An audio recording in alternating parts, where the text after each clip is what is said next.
You want freedom, right? Who is asking for it? Don't give me a name. Who is asking for freedom? Are you free now?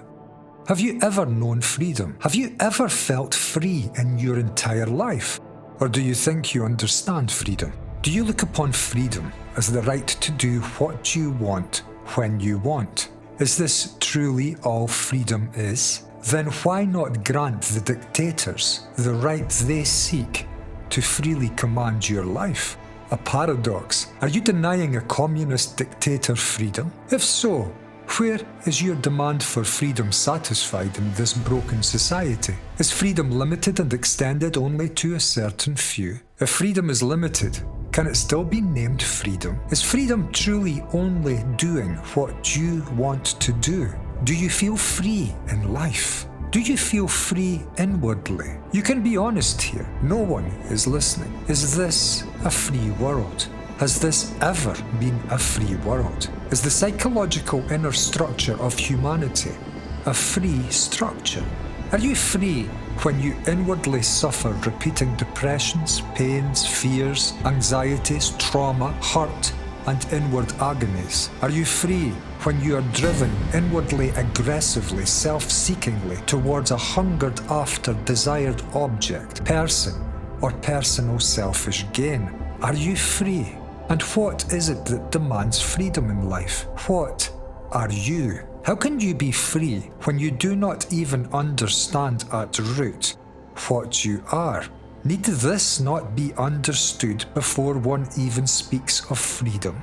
Perhaps what seeks freedom in our lives is our greatest of life imprisonments. Is a man free who lives within the confines of a prison cell, who lives to the dictates of another? Is a man free because he has large sums of wealth and can afford to buy himself his dictatorship, a throne over the entire world? Is a man free who lives as one of billions under such a dark shadow? If you wish to find authentic freedom in life, must not you understand exactly what it is and also what you are, which is seeking this named something which has been so elusive to humanity, other than relatively? What price are you willing to pay to find your freedom? Would you die for it? Would you die for freedom rather than live life in a cage? Dying may be the price freedom asks to meet and accompany your journey in life. Freedom may be being denied by the very thing asking for it.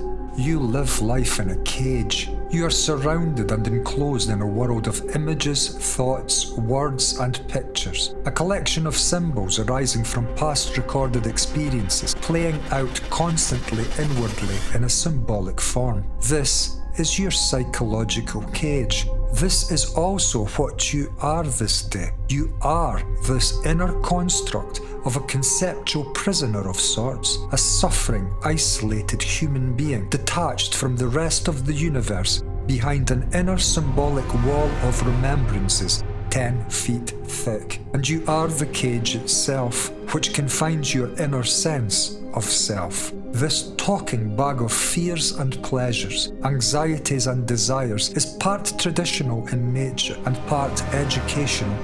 It is conceptual. It is not inbuilt, natural born to our lives, meaning it can end. And only when and if this inner cage ends will we find freedom. Freedom is not to end this present dark calling of the dark lording masters of this world into their dark envisioned dystopian future for all of us. Freedom is not so easy to come upon as this. The true barrier to your life, to your freedom, to your understanding, love, great sense of meaning, joy, and life contentment is not to be found in a constantly repeating inner world of successive images and words. Stopping this inner movement may be the true and only freedom to meet in life. We have all been educated to identify the center of our life existences with this inner conceptual movement of words and images. And this may be what prevents the taste and sweet smell of freedom, the meeting of a cool breath, of the depth of a breeze of this infinite, silent, timeless universe of space.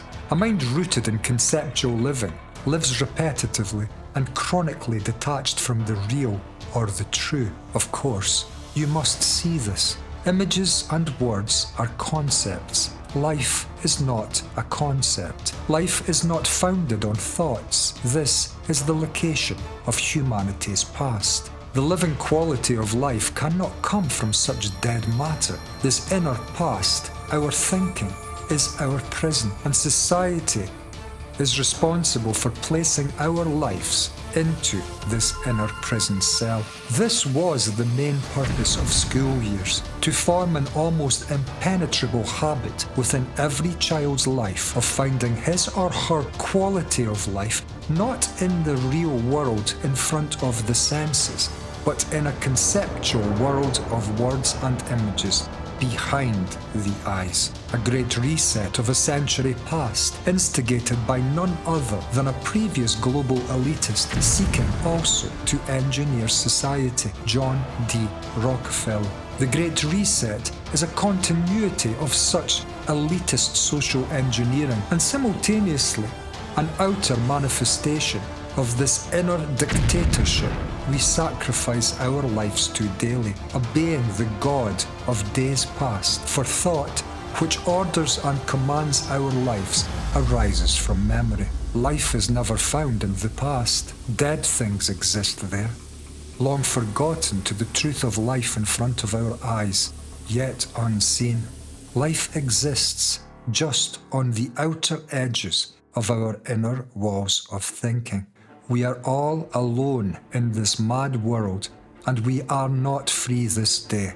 The cost of our freedom is life as we live it this day. How can we ever find freedom without ending our life of bondage? Who is willing to pay this price? Who is willing to cease being a Christian, Muslim, Jew, Arab, American, Brit, European, African, Israeli, Palestinian, royalty, aristocrat, tycoon, Catholic, Protestant? These divisive names bind us to a historical group of people who have always warred against each other, and we dutifully comply with all aspects of our asserted, accepted, conceptual, educated, thought-based approach to life. We continue the past of the location we were born into, and we come to suffer and die as we have suffered and died for thousands of years, devoted to educated divided concepts, hostile to each other, continuing hatred in this world, living in constant battle and totally ignorant to true life. Is this not quite a realization? It is not the continuity and battling of our separated, divisive races of people we need. It is not the domination of one group of people over the lives of others, seeking order only for my group, as the Great Reset is attempting this day. It is this divisive inner nature between us all, educated and traditional, which we need to end if we are to come together and find relationship and begin to care for each other more than for our educated attachments to historical conceptual principles. The divisive nature which destroys our lives is held within our educated thinking. We need to be one world in one people with one voice, or we will never know harmony. We need to meet, and what prevents us from meeting in life are our educated conceptual identities, which we gain a sense of psychological security in continuing, but which deny the actual physical security our lives so desperately need to find, because they lead us repeatedly into war. How can we ever be secure when we give maximum credibility to the traditions, accepted words, and beliefs which have divided us over centuries and have left so many lives in tears? Our governments will not save us. The rich certainly will not save us. Religions will not save us. Medicine will not save us. High tech will not save us. If any of these could or had desire to, if they were in any way capable, we would be living in a different world right now. They cannot, For like you, they are all corruptively self-interested. These are all self-interested enterprises, meaning little to no interest in you, in your life, or your child's life. And none of these could ever help, even if they possessed the will, which they do not. For no authority in any field can ever free your life from your inner conceptual cage-like approach to your life. You need to find the door, reach for the lock, and forge the key. And you need do this all by and for yourself. No one is here to help. But I promise you this, if you can reach in this life for the seemingly impossible, to end your past, to end what you are, which is what you have been educated to and traditionally accepted to be. If you can come to meet a revolution within the psychological area of your life will begin to make more sense than you could ever have imagined it possible to.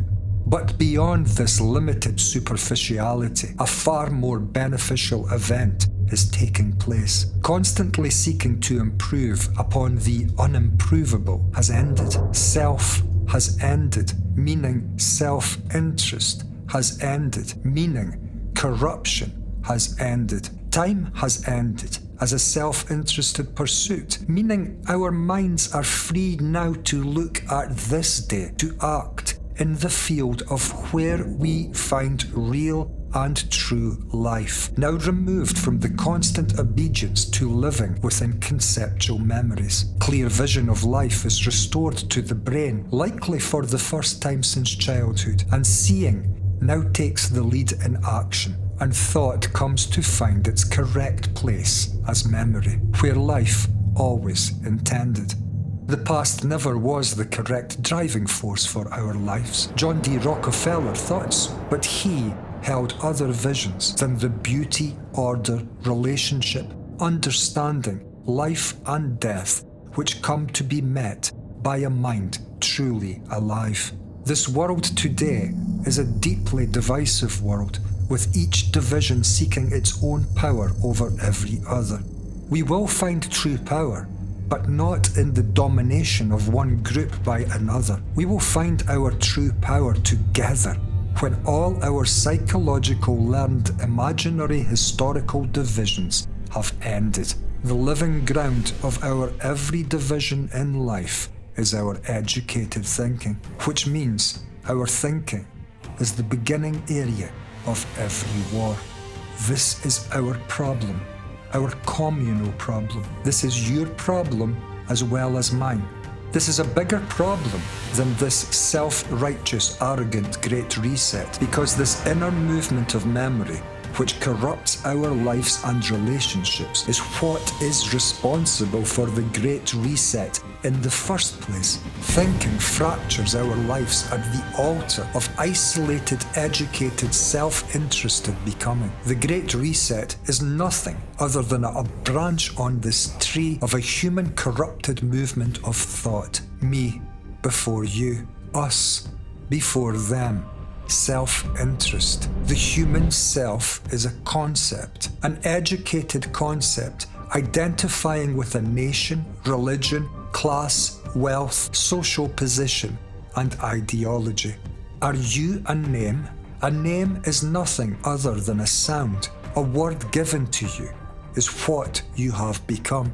We take our names for what we are, as we have been educated to view life this way, and look at the end result, as we now have compartmentalized our lives into our own little inward prison cells, constant inward chattering day and night. Our outward world is turning into a maximum security prison, in which we are to be commanded what to eat, how to live, what to worship, what to do, and most importantly, who to obey. An authoritarian despotism, because our outer world becomes a reflection of our divisive inner worlds, each battling for continuity and the security in a favourable position of my life over yours.